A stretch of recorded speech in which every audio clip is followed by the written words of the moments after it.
Captain Elena Vasquez stood on the bridge of the UNES Compassion and watched the stars streak past. Her ship was the largest in the convoy, carrying enough medical supplies to save hundreds of thousands of lives. Behind her, 11 other Earth ships followed in perfect formation. They were all heading to Theta Virtus, a world that desperately needed help. 3 days ago, a massive solar flare had hit the planet. The burst of radiation had destroyed every power generator, every computer, every communication device on the surface. 340,000 Verdesians were trapped down there without electricity, without medicine, without any way to call for help. Their thick blue skin could handle their planet's normal radiation, but without their protective shields, they were dying.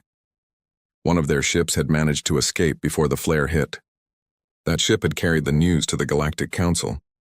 The Council had held an emergency meeting. One by one, the alien representatives had expressed their sadness.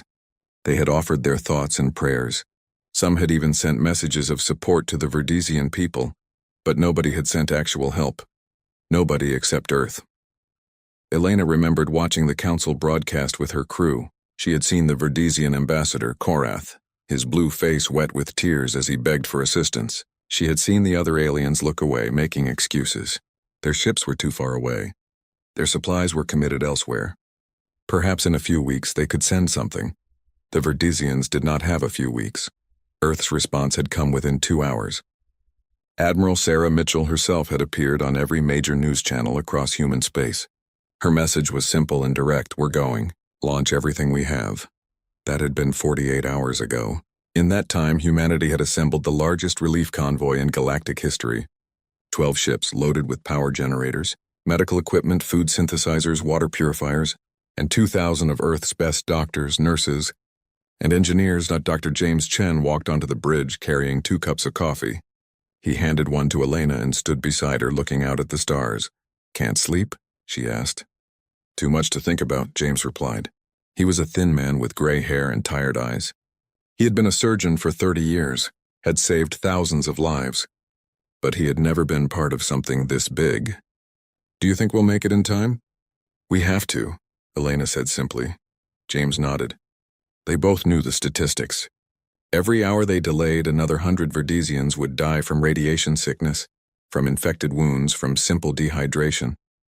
The planet's infrastructure had completely collapsed. "The other species think we're crazy," James said. "Did you see the Hexian ambassador's speech? He said we're wasting resources on people who failed to prepare adequately." Elena's jaw tightened. The Hexians were an insect-like species known for their cold logic. They saw charity as weakness. They believed every species should be strong enough to handle their own problems. "He can think whatever he wants," Elena said. "We're not doing this for praise. We're doing it because it's right." That was the human way. 43 years ago, Earth had made first contact with the Galactic Council. The aliens had been surprised by humanity. They had expected humans to be aggressive, violent, dangerous. Earth's history was full of wars, after all. Every species in the galaxy knew about humanity's bloody past. But the humans who joined the Council had chosen a different path. They had become traders, diplomats, teachers, and healers. They had helped rebuild worlds after natural disasters. They had mediated disputes between warring species. They had opened their universities to alien students and their hospitals to alien patients. The galaxy had relaxed. Humans were peaceful, they decided. Humans were soft. Humans could be ignored when convenient. Elena knew better. She had served in the Earth Defense Force before joining the civilian fleet. She knew what humanity kept hidden in the shadows. She knew about the shipyards disguised as mining stations, about the weapons platforms hidden in asteroid fields, about the secret protocols that every human captain carried in a sealed file. But she hoped those protocols would never need to be used. An alarm beeped softly. Lieutenant Park looked up from her console. "Captain, we're approaching the Theta Virtus system." "We'll be in orbit in 20 minutes. "Good," Elena said. "Signal the convoy." Everyone enters orbit together. Medical teams prepare for immediate deployment. The bridge became busy with activity. Officers checked and rechecked their systems. In the cargo holds, doctors prepared their equipment. Engineers tested the portable generators one last time. Everyone knew their job. Everyone was ready. Elena opened a channel to the entire convoy. "All ships, this is Captain Vasquez. In a few minutes, we're going to enter orbit around a dying world. We're going to see things that will break our hearts. We're going to work until we can't stand up. And we're going to save every life we possibly can. That's what humans do. That's who we are. I'm proud to serve with all of you." Responses came back from 11 ships. Words of determination. Words of courage. The convoy moved forward as one. Ambassador Korath's face appeared on the main screen. The Verdesian looked exhausted but hopeful. "Captain Vasquez, we've been tracking your approach. I don't know how to thank you." "You can thank us by helping us coordinate the relief effort," Elena said warmly. "We'll need your knowledge of your planet's geography and population centers." "Where should we start?" Korath pulled up a map. Red dots covered the surface, each one marking a settlement in trouble. "The capital city has 3 million people. Their situation is the worst. But there are hundreds of smaller towns. We'll get to all of them," Elena promised. "We brought enough supplies for everyone." She meant it. The convoy's cargo holds were packed with enough equipment to power and feed every Verdesian on the planet for months. Humanity had stripped supplies from a dozen colonies to make this mission possible. Some humans had gone without so that aliens they had never met could survive. The Compassion shuddered slightly as it entered orbit. Through the main window, Elena could see Theta Verdis below. It was a beautiful world, with blue oceans and green continents. But she could also see the dark cities, the smoke rising from fires, the complete absence of lights. "Sir," Lieutenant Park said, her voice suddenly tight, "I'm picking up something odd. There are ships here, 12 of them. Military configuration. They're decloaking." Elena's blood went cold. "Identification?" "Krathik's Dominion," Park said. "They're powering weapons." Before Elena could respond, her communication console lit up. A harsh reptilian face appeared on screen. The Krathiks had scales like dark metal and eyes like yellow fire. "Human vessels," the alien said, its voice full of contempt. "I am Commander Vexthor of the Krathiks Dominion. Your supplies are now our property. Power down your shields and prepare to be boarded." Elena's hand moved to the emergency beacon hidden under her command console. "This is a humanitarian convoy under Galactic Council protection. We are unarmed. We are here to provide medical assistance to the Verdesian people." Vexthor's laugh was like breaking glass. "Your weakness is your extinction, human." The communication cut off. A second later, the universe turned to fire. The first missile hit the UNES Hope, one of the smaller medical ships in the convoy. The ship simply vanished in a ball of white fire. 300 doctors and nurses died in an instant. They never had time to scream. Captain Elena Vasquez gripped her command chair as the Compassion's shields flared bright blue under weapons fire. The Krathik's warships surrounded the convoy like predators circling wounded prey. Red energy beams cut through the darkness of space, tearing into the unarmed human vessels. "Return fire," Lieutenant Park shouted. "We can't," Elena shouted back. "We have no weapons." "Evasive maneuvers. Get us out of their firing solution." But the Compassion was a cargo hauler, not a warship. It was big and slow and filled with medical supplies instead of armor plating. The Krathiks knew this. They had chosen their target carefully. Another human ship exploded. Then another. The communication channels filled with screams and emergency signals. Elena watched in horror as the Unis Mercy took a direct hit to its engine core. The ship broke in half. Escape pods launched, tiny white specks against the black. The Krathiks shot them down one by one. They were killing everyone. "Even the survivors, Captain." Dr. Chen stumbled onto the bridge, his face bleeding from where he had hit a wall during an impact. "What's happening?" "We're under attack," Elena said, fighting to keep her voice steady. "Get back to the medical bay. Seal the pressure doors. Take everyone you can fit, but now James." "That's an order." The doctor ran. Elena hoped he would make it. She hoped someone would survive to tell what happened here. The Compassion shook violently. Sparks exploded from control panels across the bridge. Lieutenant Park's console went dark. Half the lights went out. "Hull breach on decks 3 through 7, an officer shouted. "Life support failing." Elena's fingers flew across her command console, accessing the emergency protocols. Every human captain carried a sealed file, orders that were only to be opened in the worst possible situation. She had never thought she would need to open hers. She opened it now. Inside was a single button labeled Emergency Beacon, War Protocols. Elena slammed her hand down on it. A signal burst out from the Compassion, faster than light. encoded with humanity's most advanced encryption. It would reach Earth in minutes. It would tell them everything. It would show them the live footage from the Compassion's external cameras. It would show Earth what was happening to its children. Commander Vex Thor's face appeared on Elena's screen again. The Krathix's yellow eyes gleamed with satisfaction. "Your ship is dead, human. You should have surrendered when you had the chance." "We came here to help," Elena said, tasting blood in her mouth. Something was broken inside her chest. "We came to save lives. We are doctors. We are healers. We have no weapons. That is why you die," Vex Thor said. "The weak have no place in this galaxy. Consider this a lesson for your pathetic species." The communication cut off again. Fire bloomed along the Compassion's hull. Elena felt the ship dying around her. The bridge crew worked frantically, but it was no use. Main power was gone. The engines were offline. The shields had failed. She opened the internal communication channel. "This is the captain. All hands abandon ship. Get to the escape pods. Get to—" An explosion cut her off. The blast threw her across the bridge. She hit a wall and felt her arm snap.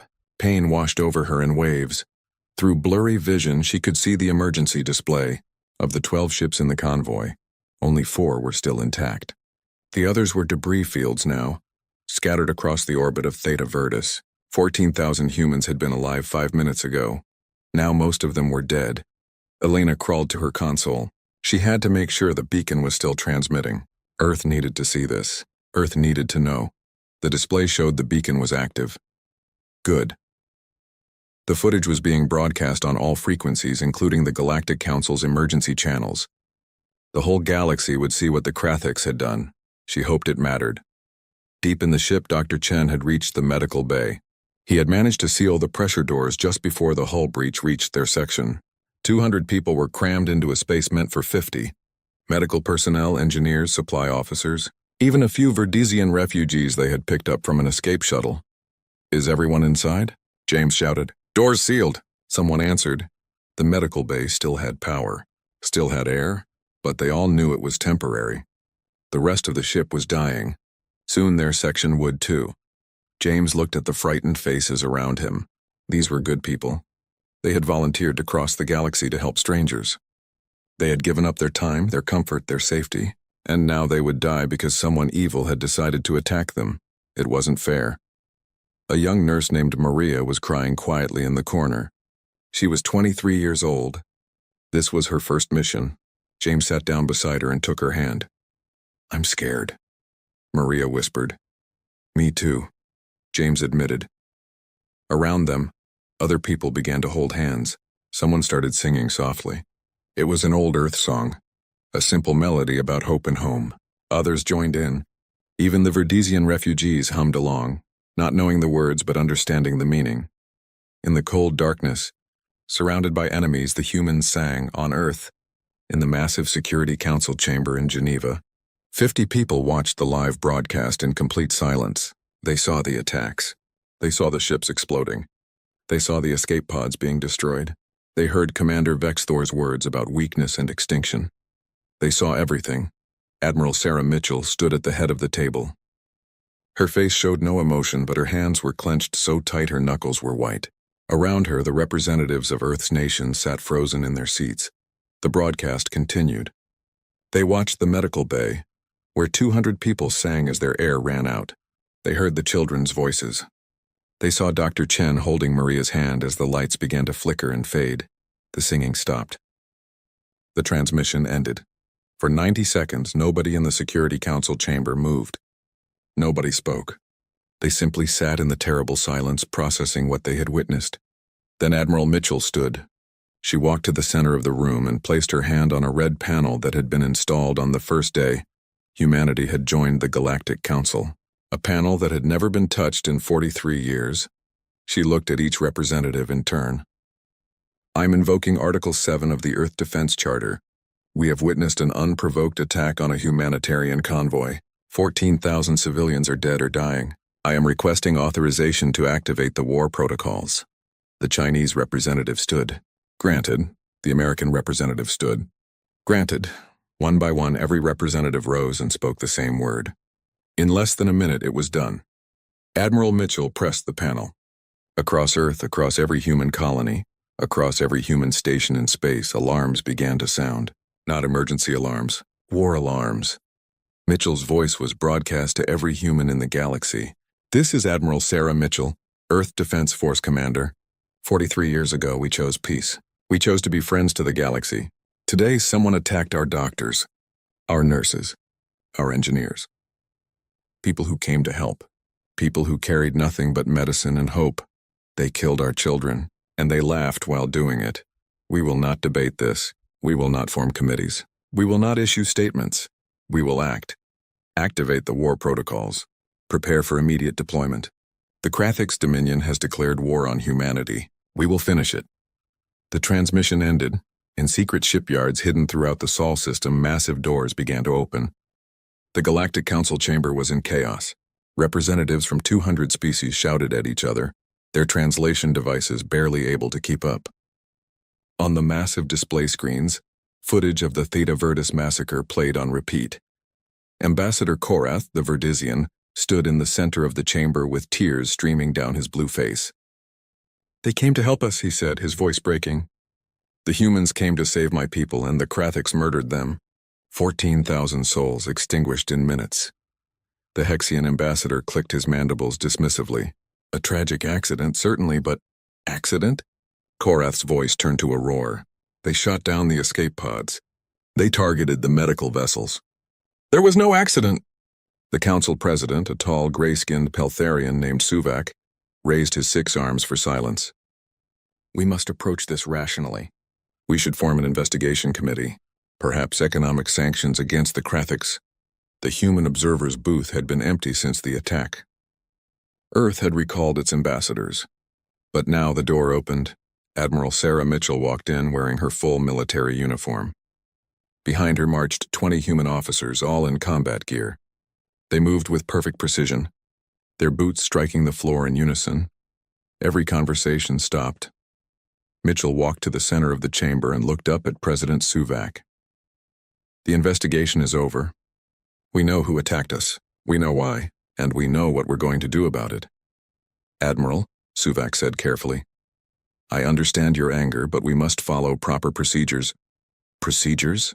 Mitchell's laugh was cold. "We followed your procedures.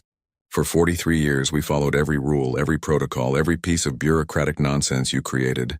We asked for permission to defend our ships. You said no. We asked for military escorts for our medical convoys. You said it would be too aggressive. We followed your rules and our children died because of it." She pulled out a data pad and threw it onto the council floor. It projected a hologram into the air, showing Commander Vexthor's message. His voice filled the chamber. "Your weakness is your extinction, human." "That," Mitchell said quietly, "was their mistake. They thought kindness meant weakness. They thought because we chose peace we had forgotten how to make war. They were wrong." She pressed a button on her wrist communicator. The chamber's external windows suddenly filled with ships, hundreds of them. They appeared from nowhere, dropping out of faster-than-light travel in perfect formation around the council station.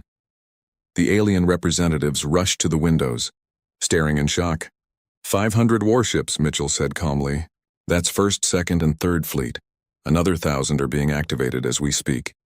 We built them in secret over the past 40 years. You thought they were mining stations and cargo facilities. You were meant to." The Hexian ambassador's voice was shrill with shock. "This violates the military limitation treaty. You agreed to maintain only a small defensive force." "We maintained a defensive force," Mitchell agreed.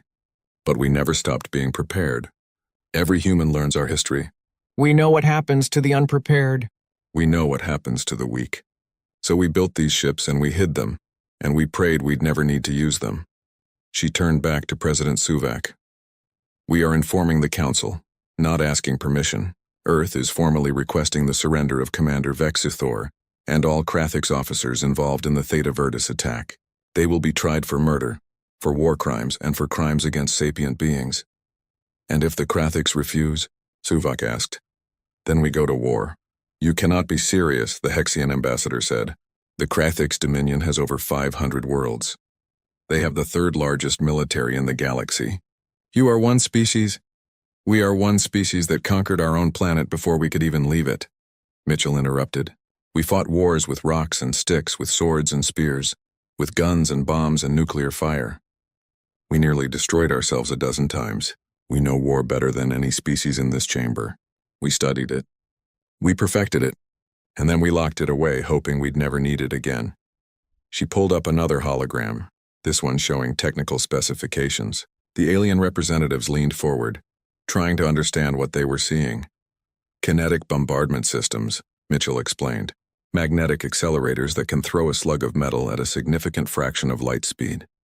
No explosives needed, just mass and velocity. One projectile can level a city. We have thousands of them. She switched to another display. Plasma lance batteries.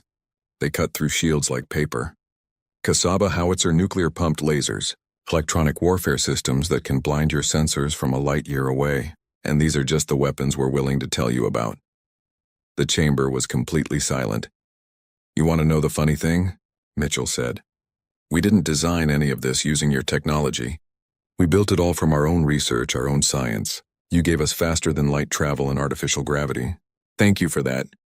But the weapons? Those are pure human engineering, based on principles we developed centuries ago, when we were still killing each other over patches of dirt. President Suvak's voice was quiet. What are your terms? Simple.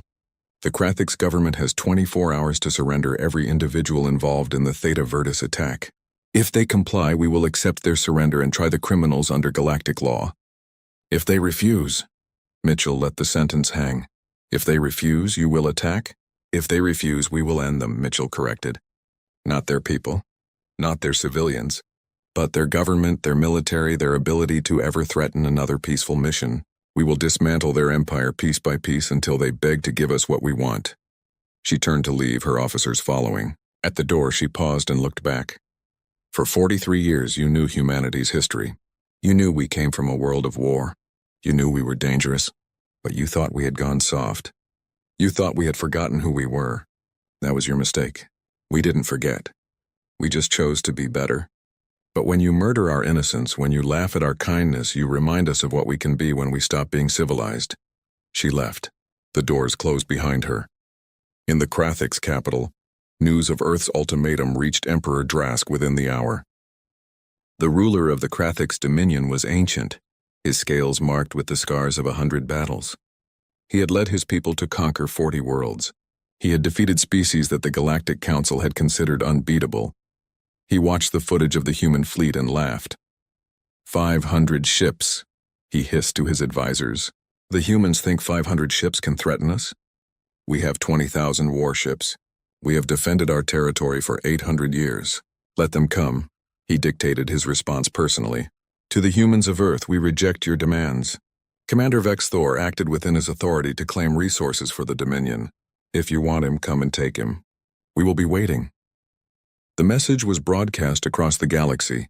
The Galactic Council held an emergency session, debating what to do.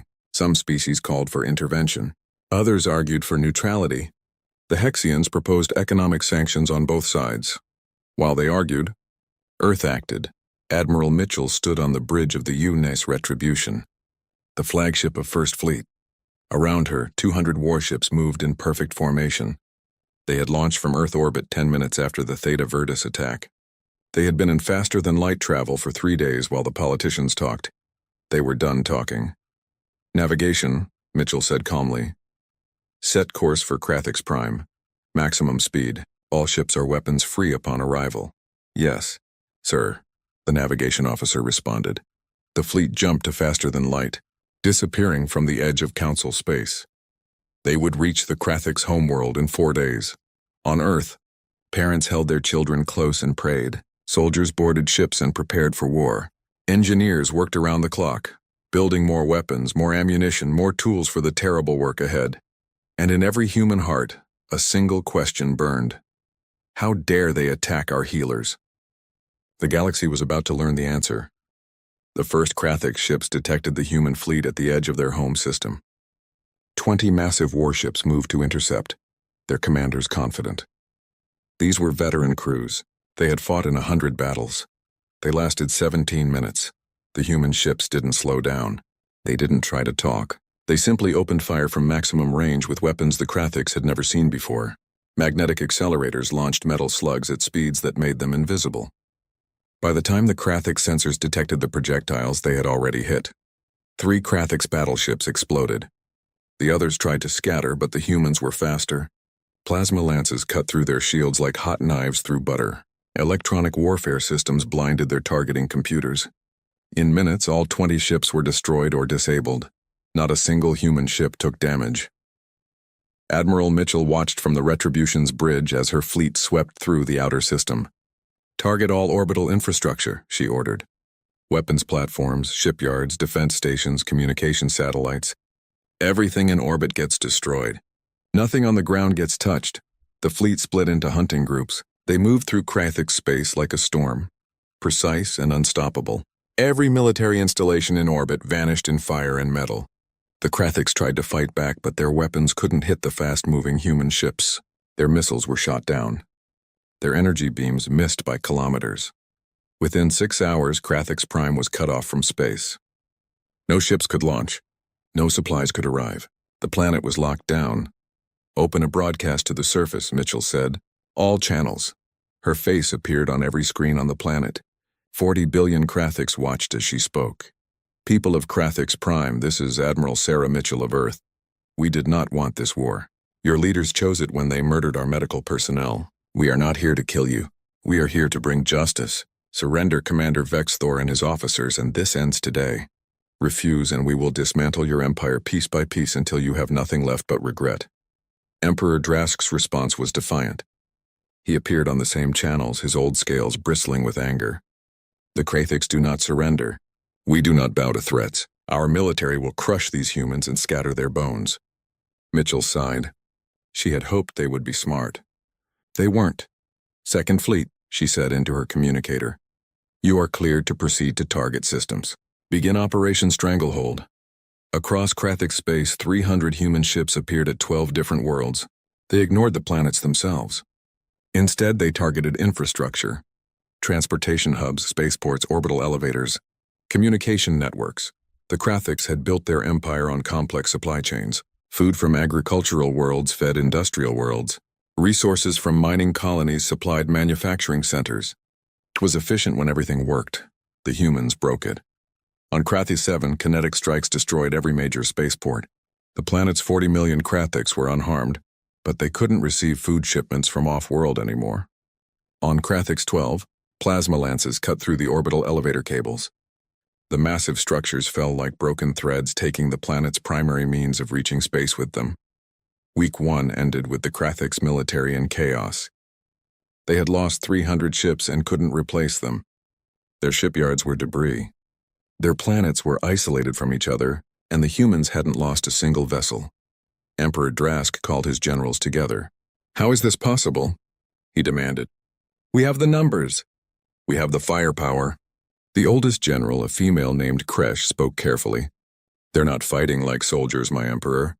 They're fighting like hunters. They strike from nowhere, hit our weak points, and vanish before we can respond. And their ships? They're faster than anything we've ever seen." "Then we need to be smarter," Drask said. "Begin Operation Civilian Shield. Fill our transport ships with civilians and use them to deliver our troops.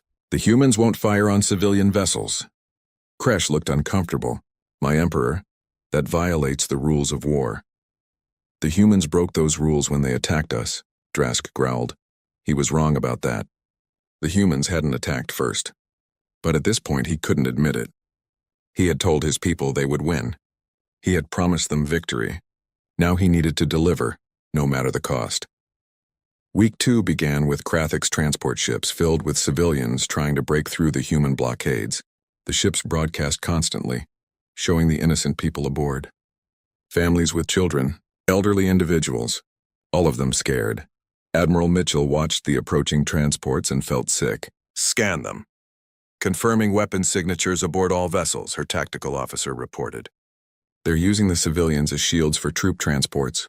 Mitchell's face went hard. "Broadcast this on all frequencies. Every channel. I want the whole galaxy to see what the Krathix government is doing to its own people." The footage went out across space. The galaxy watched as the Krathix military hid behind their own civilians. Outrage erupted across the Galactic Council. and the humans didn't blink, they didn't fire on the civilian ships.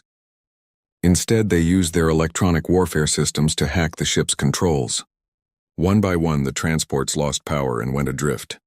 Human boarding parties, moving in powered armor, secured each ship. They separated the civilians from the soldiers. The civilians were given food and water and placed in safety. The soldiers were taken prisoner. The operation took 12 hours. Not a single civilian died. Commander Vexthor, safe in his fortress on a military moon, watched the footage and felt something he had never experienced before. Fear. These humans were not like any enemy he had fought. They were precise. They were patient. And they were completely merciless toward military targets while showing incredible care for civilians. He started to understand that he had made a terrible mistake. By week 3, the Krathix people were hungry. Food shipments had stopped. Power was intermittent. Water supplies were running low. None of this was because the humans had destroyed civilian infrastructure. It was because the Krathix government had built everything to depend on space-based logistics, and the humans controlled space. Protests began on Krathix Prime. Citizens demanded answers. Why were they suffering? Why was the war continuing? Why wouldn't the government just hand over the criminals who had started this? Emperor Drask tried to maintain control. He sent his police to break up the protests. He shut down communication networks to stop people from organizing. It didn't work. The humans helped with that too. They began broadcasting directly to personal devices on every Krathix world, showing footage of what really happened at Theta Virtus. They showed the medical ships being destroyed. They showed the escape pods being targeted. They showed Commander Vexthor laughing about weakness and extinction. The Krathix people realized their government had started a war by murdering healers. And now they were suffering for that decision. The protests turned into riots. The riots turned into revolution. On the military moon where Vexthor had hidden, his own officers came for him. They were tired. They were ashamed. And they knew this war was lost. You brought this on us, General Kresh said as her soldiers placed Vexthor in restraints. You murdered peaceful people and brought hell down on our heads. Now you'll face justice for it. She contacted Admiral Mitchell directly. We are surrendering Commander Vexthor and all officers involved in the Theta Virtus massacre. We are also offering the unconditional surrender of our military. Please, no more. Our people are starving. Mitchell's response was immediate. Surrender accepted. All human ships cease fire. Begin relief operations. Get food and medical supplies to the Krathix planets. Prioritize children and the elderly. The war was over. 21 days after it began. The final count. 300 Krathix warships destroyed. 0 human ships lost. Krathix military infrastructure eliminated. Civilian casualties from human actions, 0. Civilian deaths from Krathix government actions during the war, 37,000, mostly from the civilian shield operation. The galaxy watched in stunned silence. Humans had gone to war. They had fought with overwhelming force. They had shown no mercy to military targets. But they had protected every civilian they could, even enemy civilians. They had won completely, decisively, in 3 weeks. And then, the moment they won, they started helping. Within hours of the surrender, human cargo ships arrived at every Krathix world. They carried food, medicine, and power generators. The same supplies that had been meant for Theta Virtus now multiplied 100 times over. Ambassador Korath, watching from the Galactic Council chamber, felt tears roll down his blue face again. But this time they were different tears. They destroyed an empire, he whispered, and then they fed its people. What kind of species does that? The Hexian ambassador for once had no response. The trial was held on Earth in The Hague, the same city where humans had once tried their own war criminals. The Galactic Council had offered to host it, but Admiral Mitchell had refused. They attacked our people, she had said. They'll be judged by our laws. The courtroom was broadcast across every inhabited world in the galaxy. Billions of beings watched as Commander Vexthor and 23 of his officers were brought in wearing restraints. The Krathix looked smaller now, their scales dull, their yellow eyes downcast. The lead prosecutor was a human woman named Sarah Chen. She was Dr. James Chen's daughter. Her father had survived the Theta Virtus massacre barely. He sat in the courtroom's front row, watching. Sarah Chen stood and began to present the evidence. She showed footage of the attack. She displayed the communication logs proving the attack was unprovoked. She brought forward survivors who testified about watching their friends die. She read the names of the dead, all 14,000 of them. It took 6 hours. The courtroom was silent except for her voice and the sound of people crying.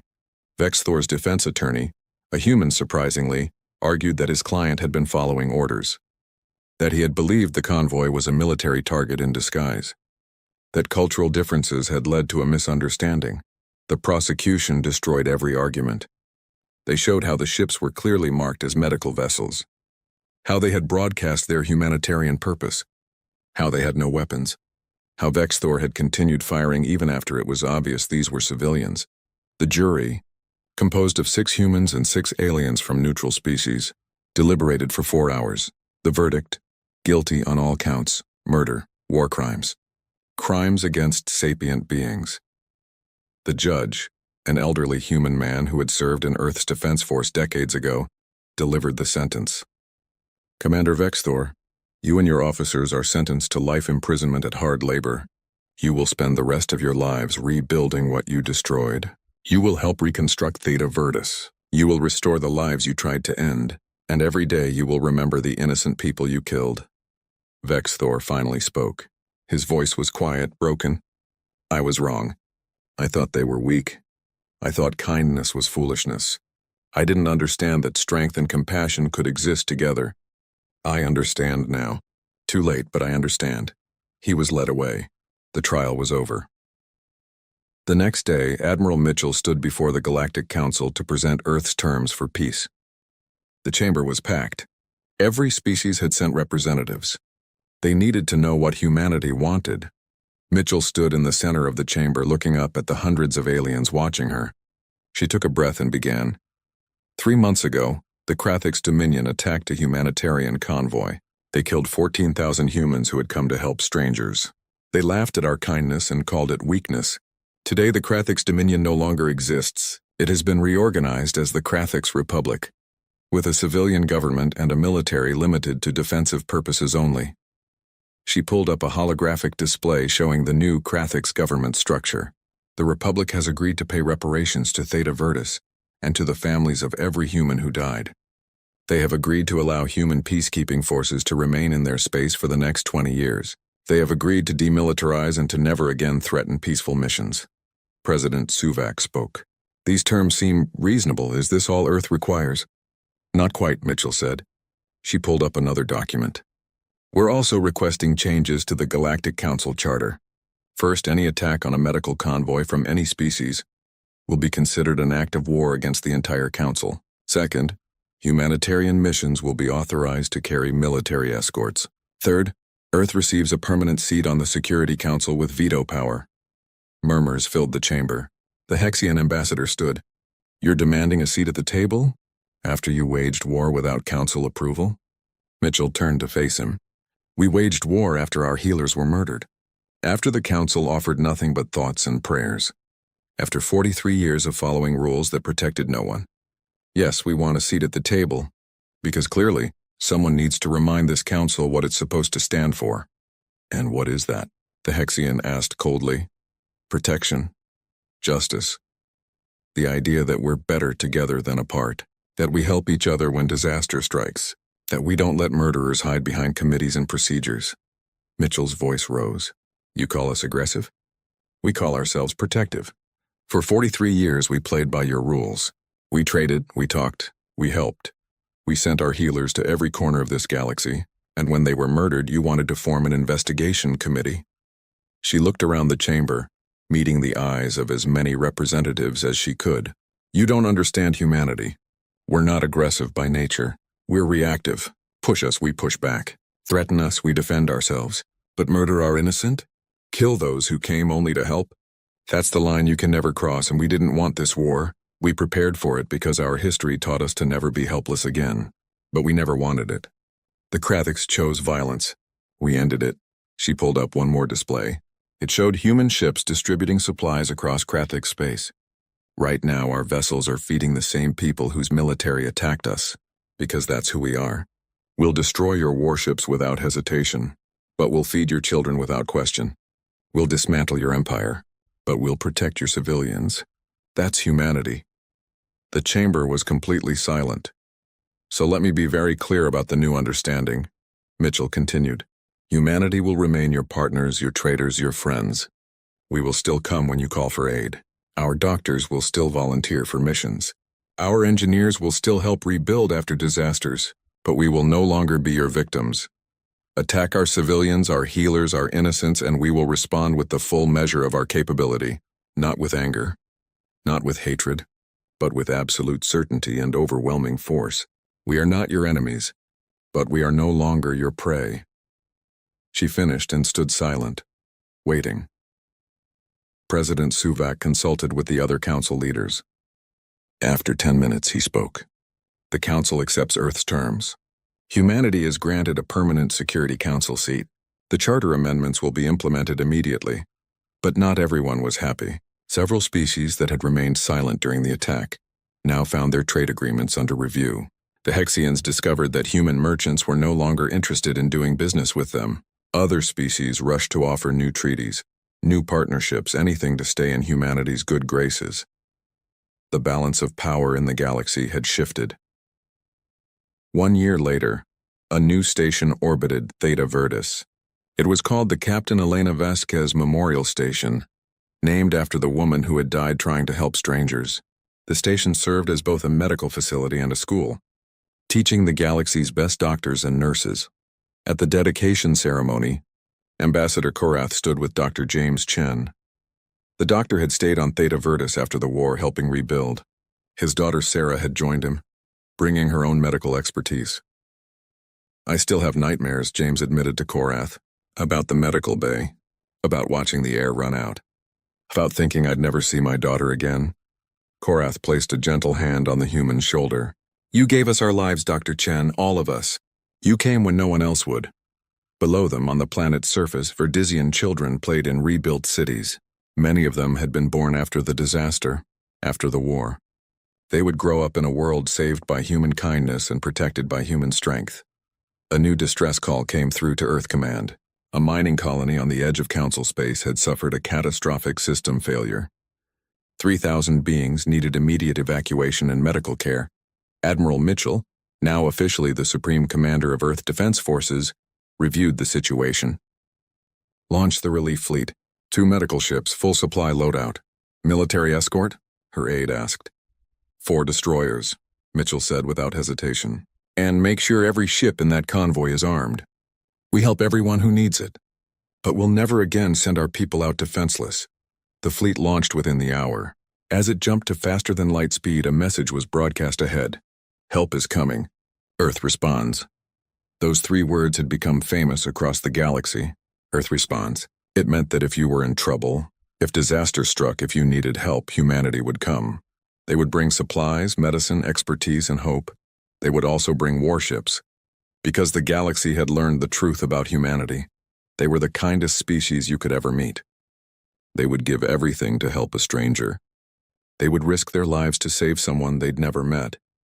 They would show compassion and mercy even to enemies. But if you attacked their healers, if you murdered their innocence, if you mistook their kindness for weakness, you would learn why humans had once covered their own planet in weapons and fire. You would learn that human compassion and human fury came from the same place. A fierce love of life and an absolute unwillingness to watch the innocent suffer. The strong protect the weak. That was humanity's oldest rule. They protected others, and they protected their own.